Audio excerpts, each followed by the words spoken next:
Something on the order of over $400 billion in remittances flowed from migrants in one part of the world to their families and friends in another part of the world, and that Western Union and other wire services like it charge something on the order of 9% to transmit those funds. Recently, I helped my mother send money back home. She's from Spain. It was 5%. It was amazing to me. Now, we live in the 21st century. If we want to have a video call to China, we can do that for free.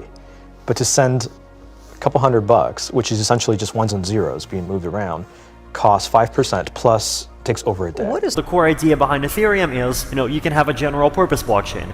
We can have a blockchain where instead of the blockchain working like a Swiss Army knife where you have, 5 different tools for 5 different categories of applications, you have a blockchain that understands a general purpose programming language. So, kind of like your phone, in your phone you have Android or, iOS. And inside of Android or inside of iOS, you can have apps. The apps are written in, whatever programming language they're written in. Anyone can create an app, anyone can download an app and run it. So that was the kind of general purpose flexibility I was trying to bring to the blockchain world. Once smart contracts have inputs and outputs, then they can become the dominant form of digital agreements in the financial industry, in insurance and trade finance.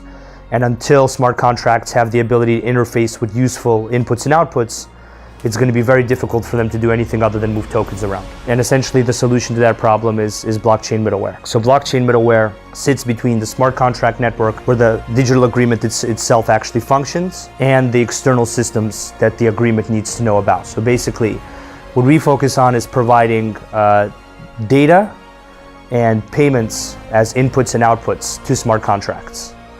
Decentralized autonomous organizations. So what if you could have a company whose organizational bylaws, instead of being enforced in the legal system, are enforced literally on the blockchain. So the organization might have some capital. It might have $1 million worth of Ether. The idea here is that you would need 2/3 of an organization's members in order to agree to do anything. And that's pretty much the only rule. You could even have self-modifying code. When this space started out, the idea of programmable money was basically Bitcoin multi-signature. It was the fact that you could program money to move on the basis of multiple signatures. This is, in and of itself was an exciting concept. This drew a lot of people into the space, including me. Then you had an evolution into something called protocol-based smart contracts. Essentially, we think it's going from tokenization 2.0 and to what we call externally aware smart contracts or full smart contracts, or what the people on the previous panel talked about as being programmable. Imagine, if you will, sitting down to your morning coffee, turning on your home computer to read the day's newspaper. Well, it's not as far-fetched as it may seem. In fact, both local San Francisco papers are investing a lot of money to try and get a service just like that started. Richard Halloran is calling a local number that will connect him with a computer in Columbus, Ohio. Meanwhile, across town, in this less than fashionable cubbyhole at the San Francisco Examiner, these editors are programming today's copy of the paper into that same Ohio computer.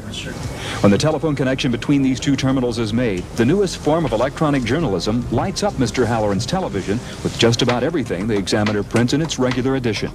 That is, with the exception of pictures, ads, and the comics. 8 newspapers around the country are currently in the computer network, and within the next few weeks, 3 others will join in. This is an experiment. We're trying to figure out what it's going to mean to us as editors and reporters and what it means to the home user. And we're not in it to make money. We're probably not going to lose a lot, but we aren't going to make much either.